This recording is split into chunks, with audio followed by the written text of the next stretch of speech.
मसीह में मेरे प्रियो, आप सबों को यीशु सहाय। आज मैं आपको यीशु के 12 चेलों में से एक पतरस के विषय में बताऊंगी। यूहन्ना रचित सुसमाचार उसका 13वें अध्याय में इस प्रकार लिखा है कि अपने चेलों में से एक से वह प्रेम रखता था और अपनी मृत्यु से पूर्व उसी को अपनी माता को सौंप दिया था और वह चेला यूहन्ना था। परंतु चारों सुसमाचारों में यीशु ने पतरस से सबसे ज़्यादा बातें की हैं और पतरस भी हर जगह सबसे पहले अपनी प्रतिक्रिया व्यक्त करता था। और अपने इस स्वभाव के कारण उसने कितनी ही बार यीशु से प्रशंसा पाई और कितनी बार डांट खाई। आज मैं यीशु और पतरस के बीच हुए संवादों वाले वचनों को ही रखूंगी। मत्ती, लूका और मार्क, इन तीनों ने यीशु के प्रथम चेलों का परिचय इस प्रकार दिया है। गलील की झील के किनारे फिरते हुए यीशु ने दो भाइयों को अर्थात शमौन और अंद्रयास को झील में जाल डालते देखा, क्योंकि वे मछुए थे। उसने उनसे कहा, मेरे पीछे चले आओ तो मैं तुमको मनुष्यों के पकड़ने वाले बनाऊंगा। और वे तुरंत जालों को छोड़कर उसके पीछे हो लिए। तो मेरे प्रियो, आपने सुना कि यीशु के एक ही पुकार पर वे अपनी जीविका को छोड़कर उसके पीछे हो लिए थे। परंतु यूहन्ना रचित सुसमाचार उसका पहला अध्याय 35 पद से जब हम पढ़ते हैं तो वहाँ इस प्रकार लिखा है, यूहन्ना और उसके चेलों में से दो जन खड़े हुए थे और उसने यीशु पर जो जा रहा था दृष्टि करके कहा, देखो यह परमेश्वर का मेमना है। पद 40। उन दोनों में से जो यूहन्ना की बात सुनकर यीशु के पीछे हो लिए थे, एक शमौन का भाई अंद्रयास था। उसने पहले अपने सगे भाई शमौन से मिलकर उससे कहा, हमको ख्रीस्त अर्थात मसीह मिल गया। तो मेरे प्रियो, जब उस समय के यरूशलेम के यहूदी शास्त्री फरीसी मसीह का इंतजार कर रहे थे, परंतु मसीह आ गया था और उसे वे पहचान नहीं पाए थे, परंतु अंद्रयास ने उसे मसीह कहकर संबोधित किया। वह उसे यीशु के पास लाया। यीशु ने उस पर दृष्टि करके कहा, तू यूहन्ना का पुत्र शमौन है, तू कैफा अर्थात पतरस कहलाएगा। कैफा अरामी भाषा और पतरस यूनानी भाषा का शब्द है और दोनों का अर्थ एक ही है, पत्थर अथवा चट्टान। यीशु ने उसे यह नाम दिया और ये यीशु के प्रथम चेले कहलाए। आइए हम पहली घटना को देखते हैं, जो कि मत्ती के 14 अध्याय में 22 से 23 पद तक है। यह उस समय की घटना है जब भीड़ की भीड़ यीशु को सुनने आई थी और वे भूखे थे और उसने उन्हें रोटी खिलाकर तृप्त किया था। तब उसके बाद तुरंत उसने अपने चेलों को नाव पर चढ़ने के लिए विवश किया कि वे उससे पहले पार चले जाएं, जब तक वह लोगों को विदा करे। वह लोगों को विदा करके प्रार्थना करने को अलग पहाड़ पर चला गया। पद 25। और यीशु रात के चौथे पहर झील पर चलते हुए उनके पास आया। चेले उसको झील पर चलते हुए देखकर घबरा गए और कहने लगे, यह भूत है, और डर के मारे चिल्लाने लगे। यीशु ने तुरंत बातें की और उनसे कहा, ढांढस बांधो, मैं हूँ, डरो मत। पतरस ने उसको उत्तर दिया, हे प्रभु, यदि तू ही है तो मुझे अपने पास पानी पर चलकर आने की आज्ञा दे। उसने कहा, आ। तब पतरस नाव पर से उतरकर यीशु के पास जाने को पानी पर चलने लगा, पर हवा को देखकर डर गया और जब डूबने लगा तो चिल्लाकर कहा, हे प्रभु, मुझे बचा। यीशु ने तुरंत हाथ बढ़ाकर उसे थाम लिया और उससे कहा, हे अल्पविश्वासी, तूने क्यों संदेह किया?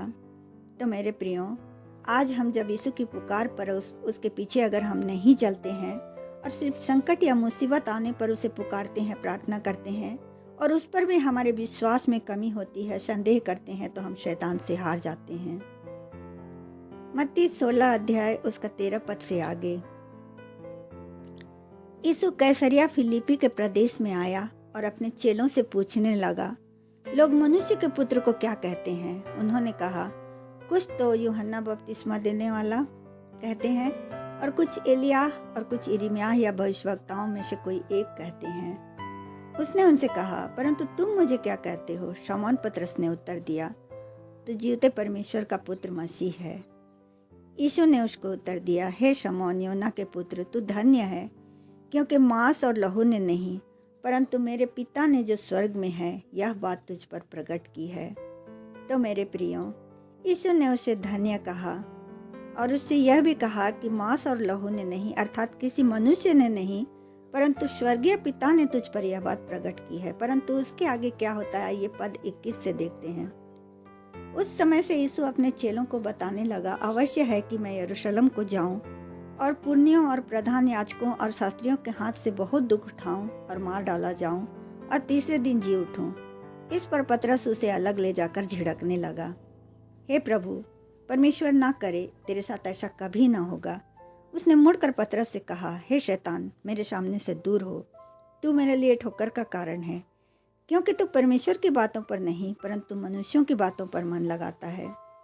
तो मेरे प्रियो, कुछ ही देर पहले यीशु ने पतरस को धन्य कहा, उस पर अपनी कलीसिया बनाकर स्वर्ग के राज की कुंजियां देने की बात कही, पर कुछ ही देर बाद उसे शैतान कहकर डांटा।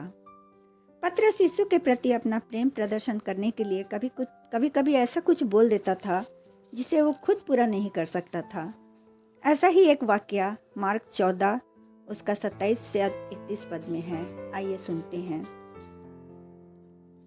तब यीशु ने उनसे कहा, तुम सब ठोकर खाओगे, क्योंकि लिखा है, मैं रखवाले को मारूंगा और भेड़ें तितर बितर हो जाएंगी, परंतु मैं जी उठने के बाद तुमसे पहले गलील को जाऊंगा।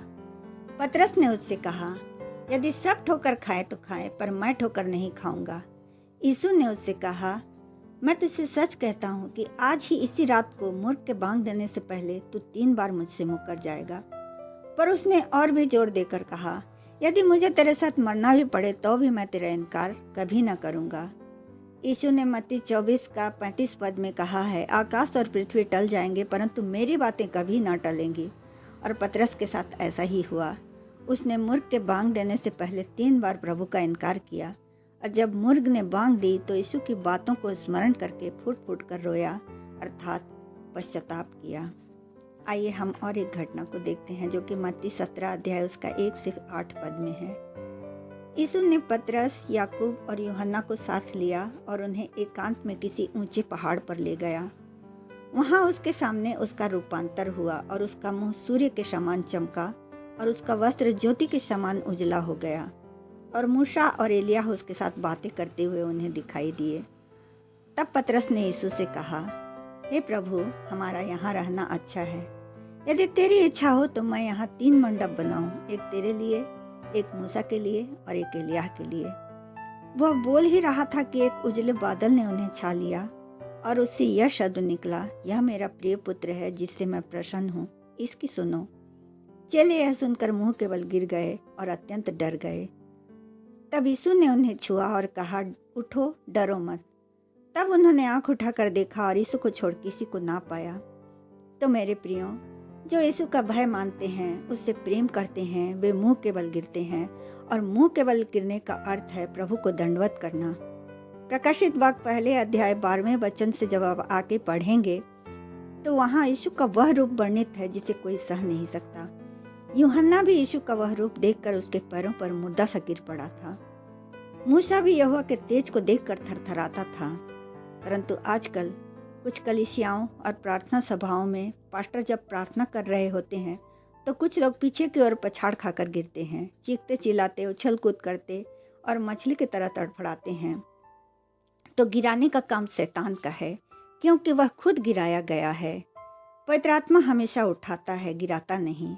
जिस प्रकार उसने हानोक को उठाया, एलिय्याह को उठाया, आत्मा फिलिपुस को उठा ले गया था और अंत में कलीसिया भी उठा ली जाएगी। आइए और एक वचन को हम देखते हैं जो यूहन्ना 13 अध्याय में लिखा हुआ है। फसह के पर्व से पहले जब यीशु ने जान लिया कि मेरी घड़ी आ पहुंची है, तब भोजन पर से उठकर उसने जल लेकर अपने चेलों के पांव धोने लगा।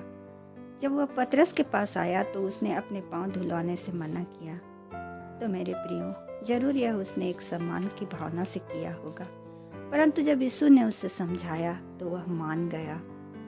और यीशु ने उससे कहा, यदि मैं प्रभु और गुरु होकर तुम्हारे पांव धोता हूँ तो तुम्हें भी एक दूसरे के पांव धोना चाहिए, क्योंकि मैंने तुम्हें नमूना दिखा दिया है कि जैसा मैंने तुम्हारे साथ किया तुम भी वैसा ही किया करो। आइए यूहन्ना 18 अध्याय में देखते हैं। जब यहूदा इस्करियोती प्रधान याजकों, पुरनियों और शास्त्रियों की ओर से सिपाहियों का दिल लेकर यीशु को पकड़वाने आया, तब वह पतरस ही था जो अपनी तलवार खींचकर महायाजक के दास का दाहिना कान उड़ा दिया था। अब सबसे महत्वपूर्ण बात सुनिए। यूहन्ना ने अपने सुसमाचार में आत्मिक बातों को दर्शाने के लिए दैनिक जीवन की साधारण वस्तुओं को प्रतीकों के रूप में प्रयोग किया है, जैसे जल, रोटी, ज्योति, चरवाहा और उसकी भेड़ें, दाखलता और उसके फल। यूहन्ना 6वें अध्याय में यीशु को जीवन की रोटी के रूप में दर्शाया गया है। जब यीशु ने उन लोगों को जो उसे सुनने आए थे रोटी खिलाकर तृप्त किया, तो वे उससे ढूंढते हुए झील के पार कफरनहूम पहुंच गए। यीशु ने उन्हें देखकर कहा, नाशवान भोजन के लिए परिश्रम ना करो, परंतु उस भोजन के लिए जो अनंत जीवन तक ठहरता है, जिसे मनुष्य का पुत्र तुम्हें देगा, क्योंकि पिता परमेश्वर ने उसी पर छाप लगाई है। पद 35। यीशु ने उनसे कहा, जीवन की रोटी मैं हूँ। जो मेरे पास आता है वह कभी भूखा ना होगा, और जो मुझ पर विश्वास करता है वह कभी प्यासा ना होगा। पद 48 से 54। जीवन की रोटी मैं हूँ। तुम्हारे बाप दादों ने जंगल में मन्ना खाया और मर गए। यह वह रोटी है जो स्वर्ग से उतरती है, ताकि मनुष्य उसमें से खाए और ना मरे। जीवन की रोटी जो स्वर्ग से उतरी मैं हूँ। यदि कोई इस रोटी में से खाए तो सर्वदा जीवित रहेगा, और जो रोटी मैं जगत के जीवन के लिए दूंगा वह मेरा मांस है। इस पर यहूदी यह कहकर आपस में झगड़ने लगे, यह मनुष्य कैसे हमें अपना मांस खाने को दे सकता है। यीशु ने उनसे कहा, मैं तुमसे सच सच कहता हूँ कि जब तक तुम मनुष्य के पुत्र का मांस न खाओ और उसका लहू न पियो, तुम में जीवन नहीं। जो मेरा मांस खाता और मेरा लहू पीता है, अनंत जीवन उसी का है, और मैं उसे अंतिम दिन फिर जिला उठाऊंगा। पद 60। उसके चेलों में से बहुतों ने यह सुनकर कहा, यह कठोर बात है, इसे कौन सुन सकता है। पद 66। इस पर उसके चेलों में से बहुत से उल्टे फिर गए और उसके बाद उसके साथ ना चले। तब यीशु ने उन 12 से कहा, क्या तुम भी चले जाना चाहते हो? तब पतरस ने उसको उत्तर दिया, हे प्रभु, हम किसके पास जाएं? अनंत जीवन की बातें तो तेरे ही पास है, और हमने विश्वास किया और जान गए हैं कि परमेश्वर का पवित्र जन तू ही है। और पतरस ने उससे नहीं छोड़ा, उसमें मृत्यु पर्यंत बना रहा। यीशु के मरने पर जब उसे कब्र में रखा गया, तो सप्ताह के पहले दिन 2 स्त्रियां, मरियम मगदलिनी और दूसरी मरियम, उसे देखने आई, पर उसे वहां ना पाया। तब चेलों को आकर समाचार सुनाया। तब यूहन्ना और पतरस कब्र की ओर साथ साथ दौड़े। यूहन्ना पहले कब्र पर पहुंचा तो भी भीतर न गया। पतरस पीछे से पहुंचा और कब्र के भीतर गया और कपड़े पड़े देखे। तो ऐसा था पतरस, अपने नाम की तरह दृढ़ और निडर। इसी कारण जी उठने के बाद यीशु ने अपने मेमनों की, अपने भेड़ों की चरवाही और रखवाली की जिम्मेदारी पतरस को दी, और वही सभी विश्वासी भाई बहनों का अगुआ बना। उसके प्रचार को सुनकर हजारों लोगों ने अपना मन फिराया और उसके चेले बढ़ते ही गए। यीशु के नाम से उसने लंगड़े भिखारी को चंगा किया, तबीता को जिलाया, अन्य जातियों को सुसमाचार सुनाया।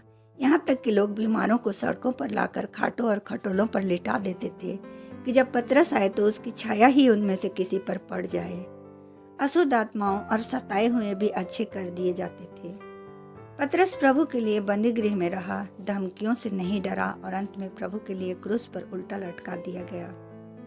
अपनी पहली पत्री उसने मसीहियों के नाम लिखी, जिसमें उसने उन्हें चुना हुआ वंश, राजपदधारी, याजकों का समाज, पवित्र लोग और परमेश्वर की निज प्रजा कहा है। अपनी दूसरी पत्री में उसने झूठे शिक्षकों के कार्य, उनकी शिक्षा से उत्पन्न अनैतिकता के विरुद्ध संघर्ष करने को मसीहियों को चिताया है, और हमेशा जागृत रहने और आत्मिक रूप से तैयार रहने को कहा है। तो मेरे प्रियो, आज आपने जाना कि क्यों पतरस यीशु के लिए इतना खास था। परमेश्वर इन वचनों के द्वारा आप सबों को बहुतायत की आशीष देवे। अगले वीडियो के साथ कुछ और वचनों को लेकर आऊँगी। तब तक के लिए praise the lord, Yeshu Sahay.